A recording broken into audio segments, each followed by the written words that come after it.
Hello everyone, my name is Deepak. Okay, आज हम फिर टेलीग्राम पे जो क्वेश्चन करे थे, क्विज खेली थी गाइस हमने। ठीक है, सो उस पर क्या कहते हैं, उसके मैं आंसर्स आपको बताने वाला हूँ। मेरा टेलीग्राम चैनल आई होप आप लोगों के पास अवेलेबल होगा, सबके पास। The people who have joined me on YouTube, so I would request them to follow me on the Telegram channel as well. Okay guys, so let's start the discussions. Okay, so guys, यहाँ पे question थे हमारे पास 87 88, और इसको हम back लेके चलेंगे फिर आगे।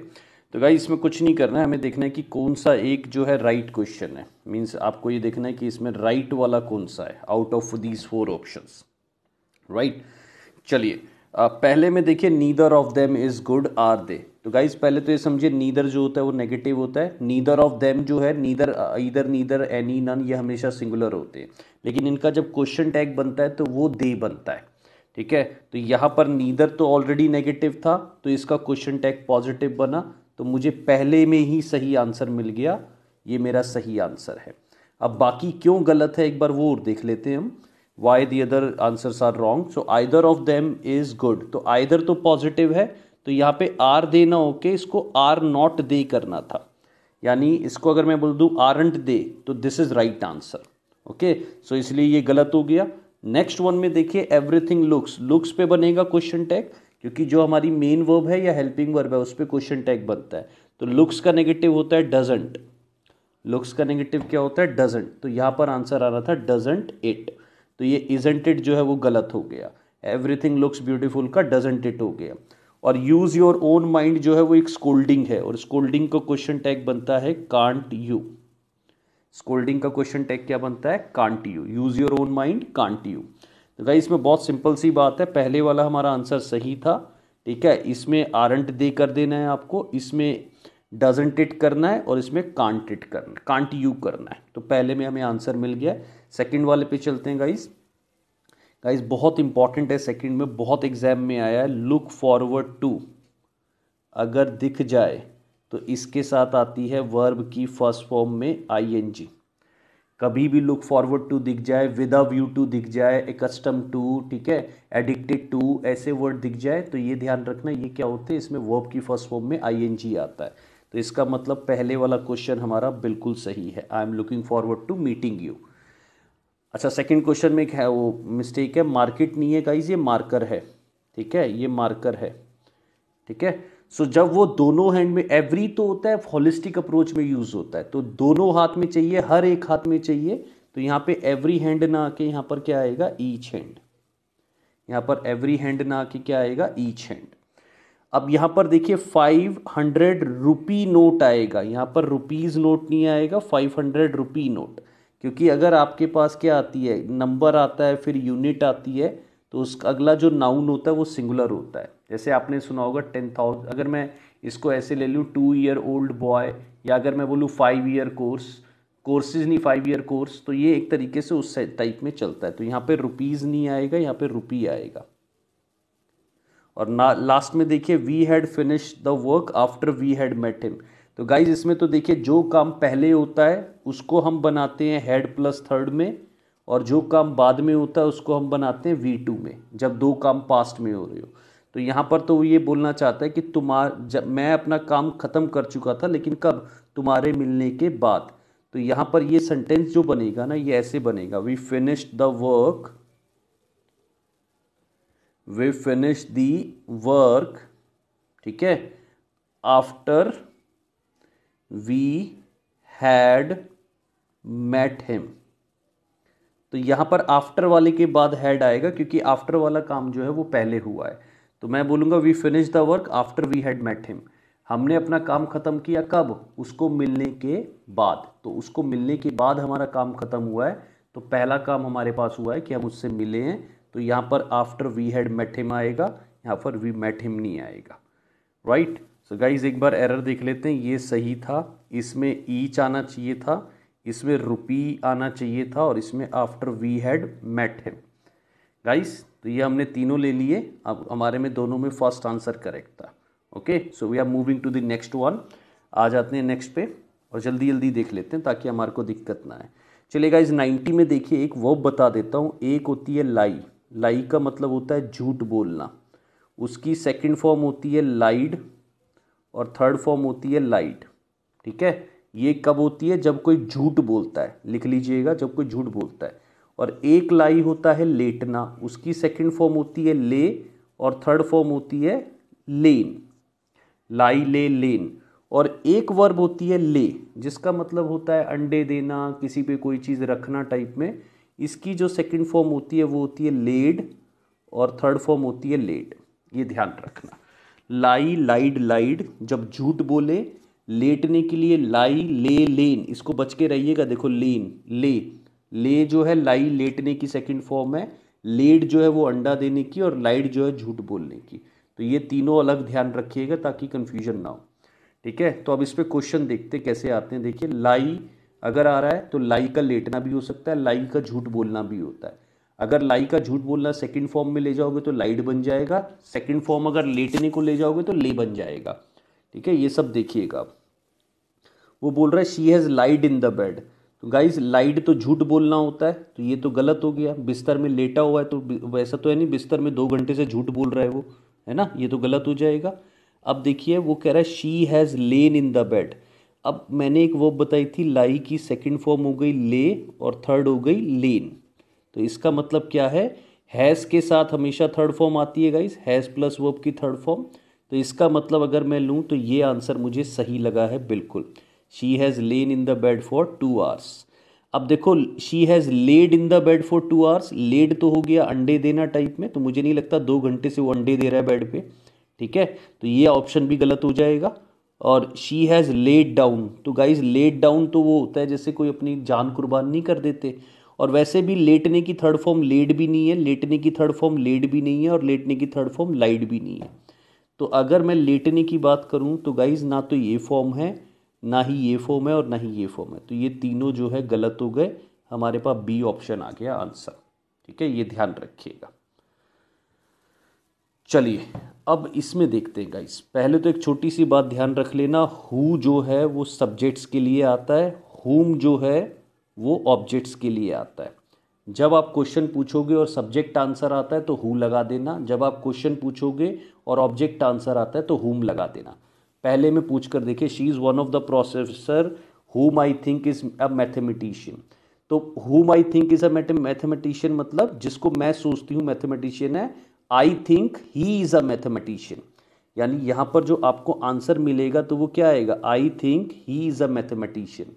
तो इसका मतलब ही आंसर आ रहा है, तो यहाँ पे हु आना चाहिए था, तो ये हुम गलत हो गया। अब देखिए, he is the man who admires him.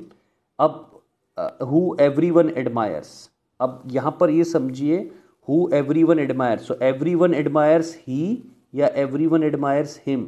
तो आपका आंसर आएगा एवरीवन एडमायर्स हिम। अगर आपका आंसर ऑब्जेक्ट में आ रहा है तो यहाँ पे हुम काटिए, यहाँ पे क्या लगा लीजिए? हु। ठीक है, जब आपका क्वेश्चन पूछने पे सब्जेक्ट का आंसर आता है तो वो बन जाएगा हु, ऑब्जेक्ट का आंसर आता है तो वो बन जाएगा हुम। ध्यान रखिए। She met the people who they say are helping all aspirants. अब देखिए, she met the people who they say are helping all aspirant. तो आर हेल्पिंग, कौन हेल्प कर रहे हैं? दे आर हेल्पिंग, है ना। तो इसका मतलब they are helping all the aspirant, इसका मतलब आपका आंसर दे में आया। तो ये क्या आएगा? हु यहाँ पर आना सही है, क्योंकि यहाँ पर ये सब्जेक्ट में ही आया है।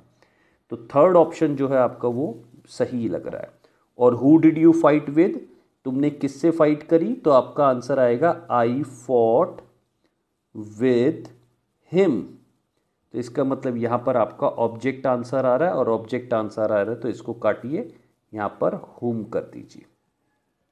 तो गाइस बस ये ध्यान रखना, हु जो होता है वो सब्जेक्ट होता है, हुम जो होता है वो ऑब्जेक्ट होता है। इतना ध्यान रखिएगा। उस हिसाब से हमारा जो आंसर है वो यहाँ पर ये वाला है। बाकी यहाँ पर हुम आना था, यहाँ पर हु आना था, और यहाँ पर हुम आना था। ये ध्यान रखना। ठीक है, तो हमने आंसर देख लिए गाइस। अब आशा करते हैं नेक्स्ट पे चलते हैं, आ जाते हैं जल्दी। अवर, देखो फर्स्ट में क्या हो रहा है, वो कह रहा है our organisation was found. Found तो फाइंड की सेकंड फॉर्म है, ऐसा थोड़ी है कहीं पड़ी मिली है। एक फाउंड होता है स्थापित करना, और उसकी सेकंड फॉर्म होती है फाउंडेड। तो यहाँ पर हमें लगाना पड़ेगा अवर ऑर्गेनाइजेशन वॉज फाउंडेड। तो फाउंडेड आंसर आएगा गाइज, यहाँ पर ये ध्यान रखना। तो फाउंडेड आएगा तो फिर यहाँ पर ये फाउंड गलत है। गवर्नमेंट हैज़ अगेन राइजन, देखो एक वर्ब होती है राइज, राइज का मतलब होता है बढ़ना, और इसकी सेकंड फॉर्म होती है रोज, और इसकी थर्ड फॉर्म होती है रिजन। ठीक है, तो अपने आप कोई चीज़ बढ़ रही है तो वो क्या होगी गाइस, राइज रोज रिजन। लेकिन अगर कोई उसको बढ़ा रहा है तो ये होती है रेस, रेस का मतलब होता है बढ़ाना, तो रेस की सेकंड फॉर्म क्या हो गई, रेस्ड। ठीक है, और थर्ड फॉर्म क्या हो गई, रेस्ड। ठीक है, तो इस तरीके से आप इसको ले सकते हैं। अब ये देखिए, गवर्नमेंट ने पेट्रोल प्राइस अपने आप बढ़े हैं कि बढ़ाए हैं, तो यहाँ पर आएगा गवर्नमेंट ने पेट्रोल प्राइस बढ़ाए हैं, तो यहाँ पर बढ़ाए हैं तो ये राइजन के बदले यहाँ पर क्या आना था, रेज्ड आना था। यहाँ पर राइजन के बदले क्या आना था दोस्तों, रेज्ड आना था, ये ध्यान रखिएगा। चलिए नेक्स्ट वन देखते हैं। नेक्स्ट में थर्ड में लोग कंफ्यूज हो रहे थे, much water has phloem. Guys fly की सेकंड फॉर्म होती है फ्ल्यू, और थर्ड फॉर्म होती है फ्लोन। तो पानी उड़ता नहीं है, पानी बहता है। ठीक है, तो फ्लो आएगी, सेकंड फॉर्म है फ्लोड, और थर्ड फॉर्म है फ्लोड। ठीक है, तो इस तरीके से आप इसको यूज कर सकते थे। यहां पर आएगा मच वाटर हैज फ्लोड। ठीक है, तो यहां पर फ्लोड आएगा।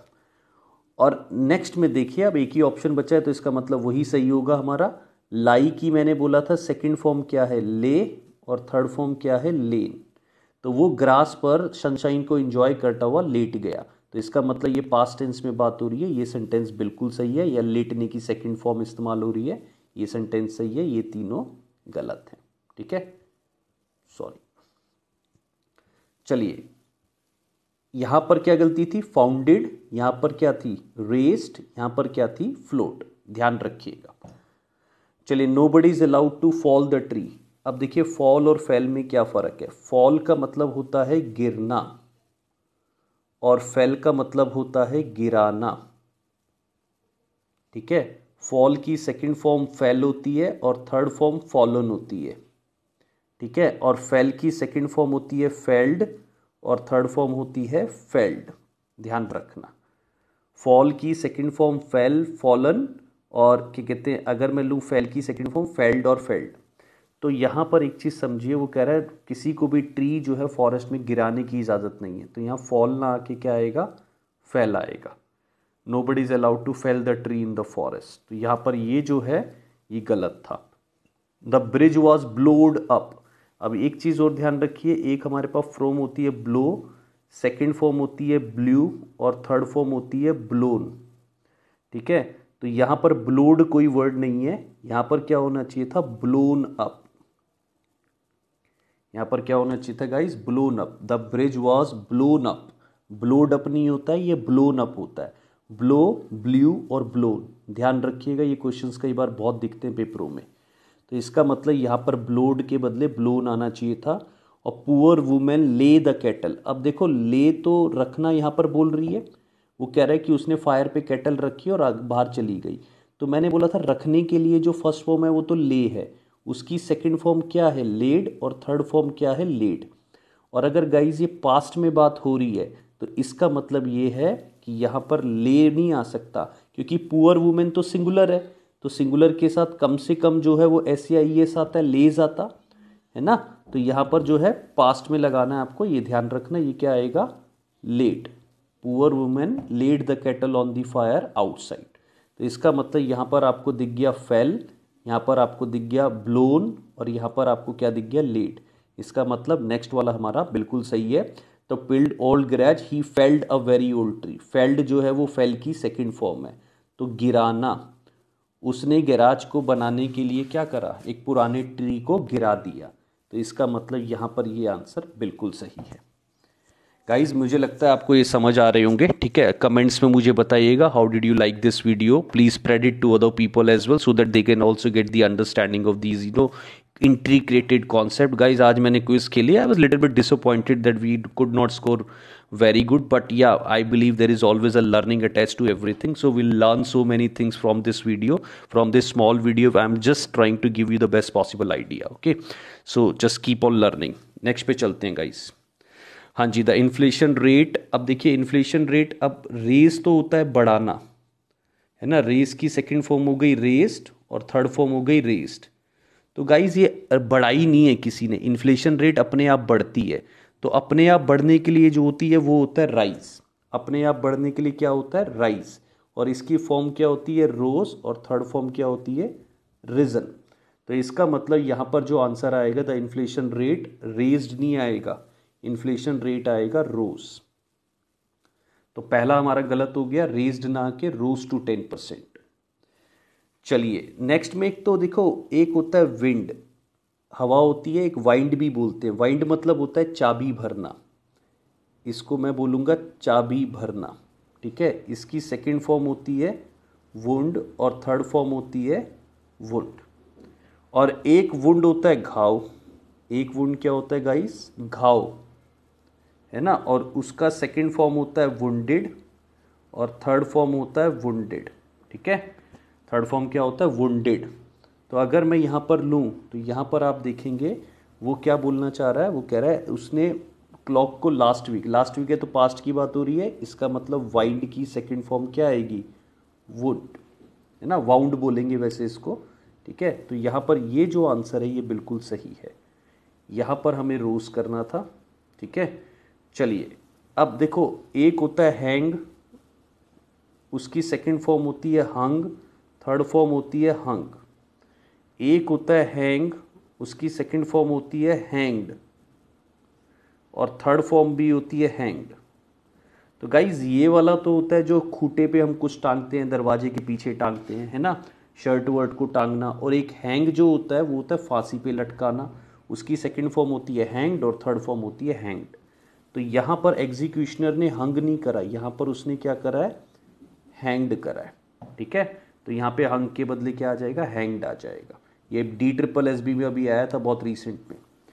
और guys the child cut his finger and bleeded profusely. Bleed एक मतलब होता है खून बहना, इसकी सेकंड फॉर्म होती है ब्लड और थर्ड फॉर्म होती है ब्लड।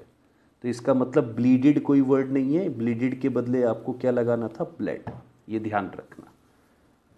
तो यहाँ पे आंसर देख लेते हैं, यहाँ रोज आना चाहिए था, ये आंसर हमारा बिल्कुल सही था। यहाँ पे हैंग्ड आना चाहिए था और यहाँ पे ब्लड आना चाहिए था। ठीक है, तो इसलिए हमारा आंसर कौन सा सही है गाइस? 93 में बी। अब नेक्स्ट बोल रहा है you will be persecute. Persecute तो होता है टॉर्मेंट करना, किसी को पीड़ा पहुंचाना। परसिक्यूट क्या होता है? किसी को टॉर्मेंट करना, पीड़ा पहुंचाना। तो यहाँ पर आएगा प्रोसिक्यूट। प्रोसिक्यूट का मतलब होता है एक तरीके से किसी के ऊपर मुकदमा चलाना। ठीक है, तो you will be prosecuted for bringing seeds into Australia. तो प्रोसिक्यूट किया जाएगा, परसिक्यूट नहीं किया जाएगा। ठीक है, तो यहाँ पे ये परसिक्यूट गलत हो गया, प्रोसिक्यूट होगा। नेक्स्ट वन देखिए, ओवरफ्लो नहीं। ओवरफ्लो की जो सेकंड फॉर्म होती है गाइस वो होती है ओवरफ्लोड। ठीक है, और थर्ड फॉर्म क्या होती है? ओवरफ्लोड। ठीक है, तो ये ध्यान रखिएगा।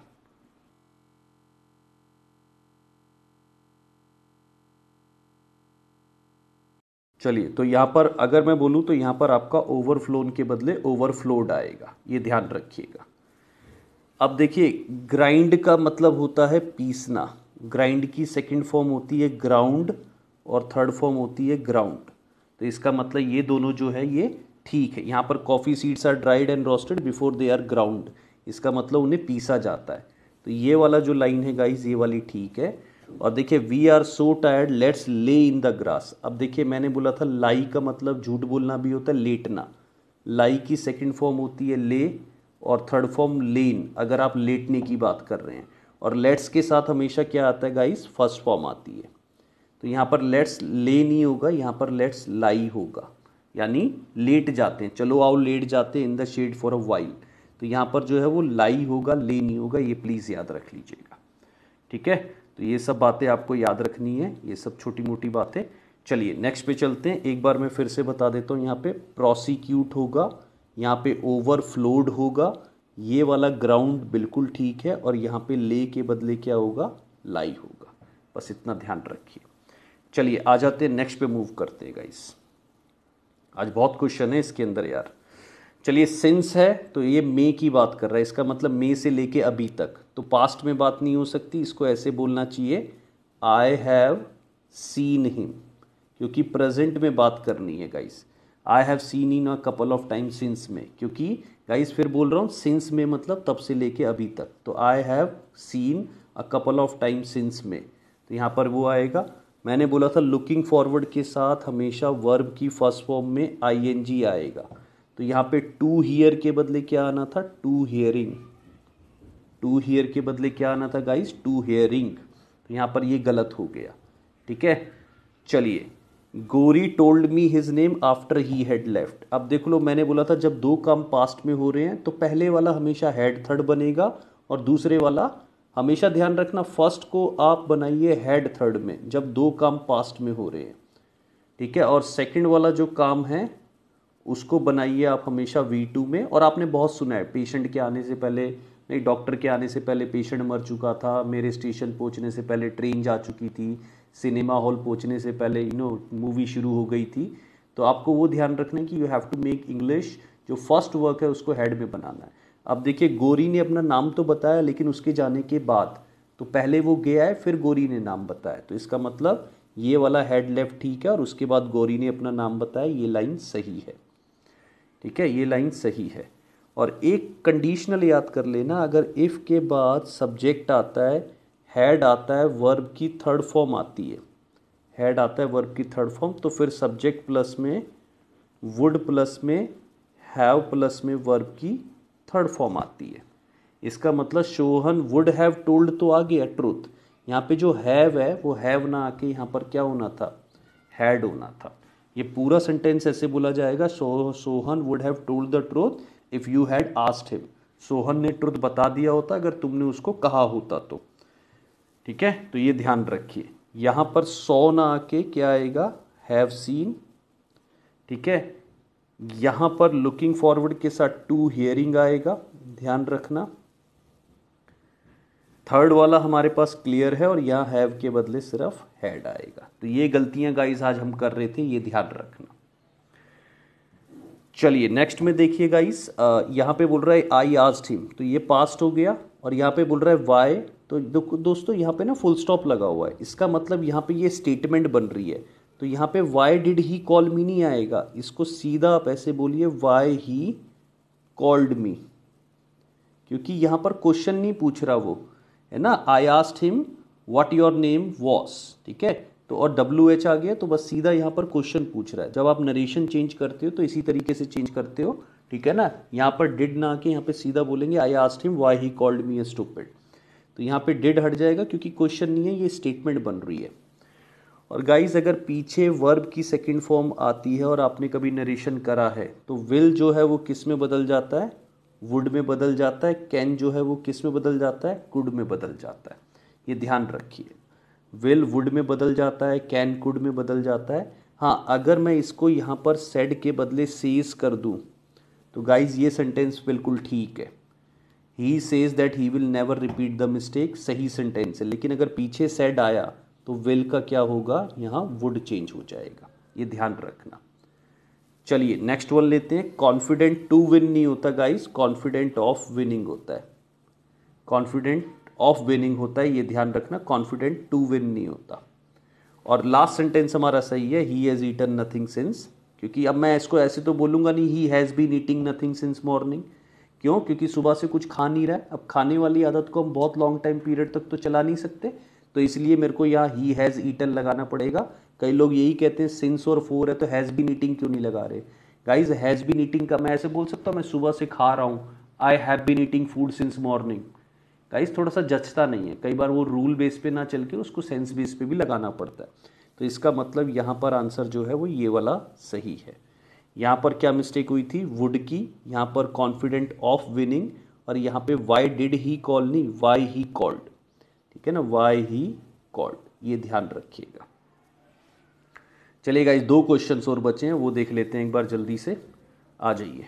The hotel room comprises of, comprises के साथ ऑफ नहीं आता है गाइस इंग्लिश में, ध्यान रखिएगा। कंप्राइज अकेला आता है, खासकर अगर जब वो एक्टिव वॉइस में है तो ध्यान रखिएगा। तो यहाँ पे कंप्राइजेज ऑफ जो है वो रॉन्ग है, कंप्राइजेज होना चाहिए। बिटवीन जो है वो एक प्रेपोजिशन के तौर पे आता है, ठीक है। और अगर मैं बोलूँ यहाँ पर क्या बोल रहा है, बिटवीन के साथ एंड का कॉम्बिनेशन भी चल रहा है, और बताइए बिटवीन यू एंड मी या यू एंड आई, तो यहाँ पर बिटवीन के साथ हमेशा ऑब्जेक्टिव केस आते हैं। बिटवीन और लेट दोनों ध्यान रखना हमेशा ऑब्जेक्टिव आते हैं। बिटवीन के साथ मी आ सकता है, आई नहीं आ सकता, ध्यान रखना। तो बिटवीन यू एंड मी होगा, यू एंड आई नहीं होगा, तो यहाँ पर मी की गलती थी। चलिए, being a rainy day I could not go out. देखो जब यहाँ पे आई और ये रेनी डे दोनों अलग अलग चीज़ें हैं, तो आपको रेनी डे का भी सब्जेक्ट देना पड़ेगा, नहीं तो ऐसे लग रहा है कि रेनी डे आई ही है। ये तो ऐसे सेंटेंस लग रहा है जैसे मैं बारिश का दिन होके बाहर नहीं जा सका, जबकि वो बारिश का दिन नहीं है। ठीक है ना, तो यहाँ पर इट लगाना पड़ेगा ताकि वो बोले कि क्योंकि यह बारिश का दिन था इसलिए मैं बाहर नहीं जा सका, तो it being a rainy day बोला जाएगा। हाँ, अगर यहाँ पे आई जो है वो सेम बंदा होता तो फिर हमें इट नहीं लगाना होता, ये ध्यान रखना। आगे एक क्वेश्चन आएगा जो मैं आपको बताऊंगा अभी। चलिए, पेशेंस। अच्छा गाइज, इसमें ना दो क्वेश्चन सही थे। एक तो मेरा कौन सा, अच्छा एक मिनट रुकिए, हाँ नहीं, इसमें क्या है, इट वाला यहाँ पे ठीक है, चलो इट लगा दिया यहाँ पे। और देखिए एज वेल एज से जुड़ने पर मैं बहुत बार बता चुका हूँ कि एज वेल एज जो है वो एंड का रोल नहीं करता, वो एडिशनल इन्फॉर्मेशन देता है। तो पेशेंस एज वेल एज परजीवरेंस, तो ये ध्यान रखना यहाँ पर जो है ये किस रोल में आएगा। ये आपका बेसिकली क्या होगा, यहाँ पे इज है, ये सही है। यहाँ पर जो मेन सब्जेक्ट है वो कौन है, पेशेंस है, ये ध्यान रखिए। चलिए आ जाते हैं, देख लेते हैं गाइज। इसमें फर्स्ट लाइन जो है वो सही है, ठीक है, क्योंकि कई बार ये लोगों ने सुनी नहीं होती। व्हाट इज वांटेड, क्या चाहिए। अब जो आर आ रहा है वो इसकी वजह से आ रहा है, are the large houses not the small cottages. तो कई बार ये कन्फ्यूजन हो जाती है लोगों को, यार आर कहाँ से आ गया, यहाँ पे इज आ गया। तो पहले तो पूछ रहे क्या चाहिए, what is wanted, are not the large houses but small cottages, तो ये लाइन बिल्कुल सही है, ये ध्यान रखना। नीदर ईदर हमेशा सिंगुलर होते हैं, यहाँ पे जो देयर आया है वो गलत है, यहाँ पर हिज आना चाहिए था, ये ध्यान रखना, या हर आना चाहिए था। और गाइज अगर कभी भी दो फिल्म की बात हो रही है, दो में कभी भी सुपरलेटिव डिग्री नहीं आती, इसके अंदर हमेशा कौन सी डिग्री आती है, दो की बात होती है तो कंपैरेटिव डिग्री। दो में जो है वो कौन सी डिग्री आती है, कंपैरेटिव डिग्री आती है, ये ध्यान रखिएगा। चलिए देखिए, जैसे यहाँ पर भी दो बुक्स है तो यहाँ पर भी बेस्ट ना आके क्या आएगा, बेटर आएगा। ठीक है, तो यहाँ पे एक बार एरर्स देख लेते हैं गाइस। फर्स्ट में सही था, नीदर की वजह से यहाँ पर देयर नहीं आएगा, हिज आएगा। दो फिल्म की बात कर रहे हैं तो हम इसको ऐसे बोलेंगे, I think the former is the better. इसका सही सिंटेक्स होगा फॉर्मर इज दी बेटर, और this is the better of the two books, best of the two books नहीं, केवीएस की एरर भी है पहले।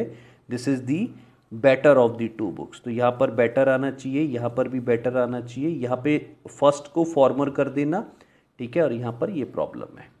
चलिए आज का लास्ट क्वेश्चन मैं ले रहा हूँ और उसको देखते हैं हम कि वो क्या है हमारे पास। देखिए, यूज टू अगर अकेला आता है सब्जेक्ट के बाद तो वो पास्ट हैबिट बताता है, ठीक है ना। जैसे आई यूज टू प्ले, तो आई यूज टू प्ले मतलब मैं खेला करता था, पास्ट हैबिट बता दी। लेकिन अगर सब्जेक्ट के बाद बीच में कोई वर्ब आती है और फिर यूज टू आता है, ठीक है, तो ये पास्ट नहीं, फिर ये प्रेजेंट हैबिट होती है। ठीक है, जैसे अगर मैं एक सेंटेंस लूँ, I am use to smoking, इसका मतलब ये है कि अब मुझे स्मोकिंग की आदत पड़ गई है। ठीक है, ये नहीं कि पिया करता था, अब तो आदत पड़ गई है। हाँ, आई यूज टू अगर बोलूँ मैं, अगर मैं आपको बोलूँ आई यूज टू, तब आएगा आई यूज टू स्मोक, क्योंकि ये पास्ट हैबिट है, ये ध्यान रखना। I am use to smoking, I use to smoke. अब देखो यहाँ पर बोल रहा है ही इज यूज टू, तो यूज टू है तो यहाँ पे आएगा getting up early, use to getting up early, क्योंकि ये पास्ट हैबिट है तो फिर यूज टू के साथ हम आईएनजी लगाएंगे। ठीक है ना, अगर आपके पास सब्जेक्ट और यूज टू है तो वर्ब की फर्स्ट फॉर्म है, और अगर सब्जेक्ट के बाद वर्ब प्लस यूज टू है फिर आपके पास वर्ब की फर्स्ट फॉर्म में आईएनजी है, ये ध्यान रखना। ठीक है, तो यहाँ पर ये गलती थी इसमें। अब देखो मैंने एक चीज़ बताई थी कि लुक फॉरवर्ड टू और with a view to, verb की फर्स्ट फॉर्म में आईएनजी लेते हैं। ठीक है, तो अब यहाँ पर आपको दिख रहा है we go there with a view to अब यहाँ पे ing आ रहा है, ये लाइन बिल्कुल सही है। We go there with a view to studying science, with a view to और लुक फॉरवर्ड टू के साथ ing आता है, ये ध्यान रखिएगा। अब देखो I am use to smoking आएगा यहाँ पे क्योंकि उसको आदत पड़ चुकी है। और गाइज इंसिस्ट के साथ जो है वो हमेशा ऑन प्रेपोजिशन आती है और बाद में वर्ब की फर्स्ट फॉर्म में ing आता है। तो आप ऐसे बोलेंगे आई insisted on doing this, she insisted on paying money. तो यहाँ पर जो आंसर आएगा वो आएगा शी इंसिस्टेड ऑन पेइंग। तो ये ध्यान रखना। तो गाइज इस तरीके से ये सारे क्वेश्चन सॉल्व होने थे जिसमें हमें बहुत कंफ्यूजन हुई थी आज, ठीक है, और we faced a lot of problem because of this. Okay, चलिए, तो यहाँ पर ये use to getting up early था, ये वाली लाइन हमारी सही थी। I am use to smoking बोलना था और शी इंसिस्टेड ऑन पेइंग बोलना था, यहाँ पर ये ध्यान रखना। चलिए, आज का लास्ट क्वेश्चन हम ले लेते हैं, आज थोड़ा वीडियो लंबा हो गया। गाइज ये जो मेक वर्ब है, ठीक है ना, मेक हो गया, लेट हो गया, इनके साथ है ना सीधा V1 आता है। इन्फिनेटिव बोलते हैं इसको, इन्फिनेटिव विदाउट टू, ठीक है, तो इनके साथ हमेशा V1 आता है। I made him cry, I made him to cry नहीं, है ना, I made him weep, I made him to weep नहीं, ये ध्यान रखिएगा।